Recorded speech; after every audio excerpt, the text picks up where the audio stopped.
very important for all of us, Muslim, Jewish, Christian, come together, hold hands together in unity and purpose, and show the world that whatever the terrorists try to do, we won't be cowarded by that.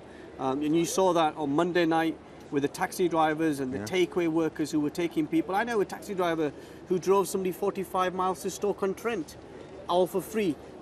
You know, that's the great thing about my city. You know, I know people who live in London will say your city's great, but, you know, we're the greatest city on earth. Why? Because the compassion that we saw, despite the anguish and the turmoil of having to come to terms with the fact that these were children, you know, we've carried that, but put it to a side and just rolled our sleeves up and got on with it. And you saw it today, Muslims, Christian, Jews, gay, straight, everybody united, saying, you know, we're not going to let the terrorists succeed, and we're not going to let the far right also come to our city and divide us. Well, you know what has been said in some places online, and they single out a perversion of Islam, of your faith. Do you feel, though, that part of this is that you have to say, once again, it's not in our name, this is a tiny proportion of the Muslim community, if we can even call it that, not part of the community, and they pervert my religion?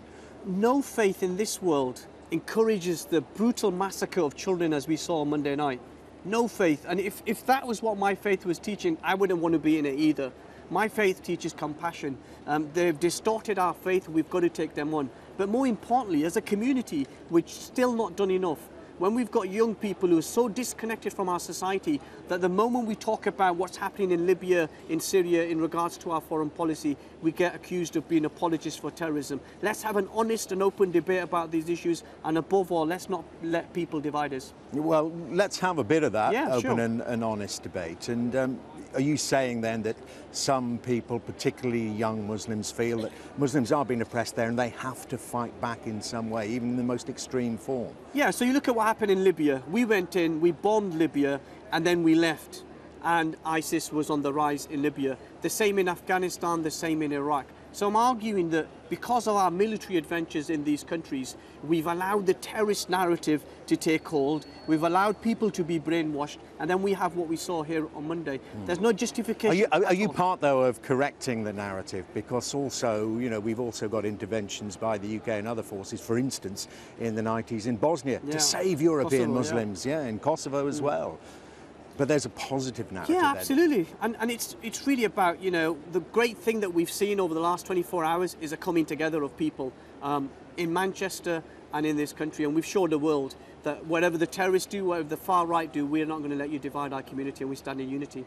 So, but tell me about you putting the message across, about the grassroots work you're doing, about the community work, about the turning away. When you get reports, when you hear of particularly young people, impressionable people perhaps, saying, well, I'd like to go to Syria or something like that. What do you say to them? How do you help?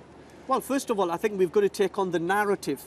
So they've got in their mindset this ideology which says you can use violence to make political points, and Islam sanctions that. And we've got to use the edicts that we've seen from scholars like Tahul Qadri or Sheikh Hamza Yusuf of America. They've produced real strong evidence from the Quran and the sayings of the Prophet Muhammad, peace be upon him, why terrorism is wrong.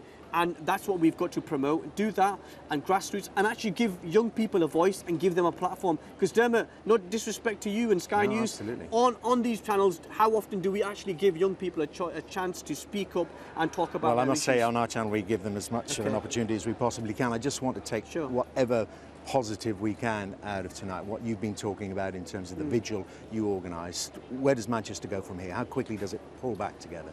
You know, if you just go one block away from where we're standing, you see normal life's return. We'll have the Manchester Games here this weekend. Actually, we'll be stronger. We won't let any terrorist divide us. We won't let any far-right divide us either. Sound message, Mohammed Shafiq. Very good to see you. Thank you very much indeed. And you're watching Sky News tonight. Coming up, we'll speak to the organiser. Well, we've just spoken to him. We'll have a lot more coming up here from Manchester.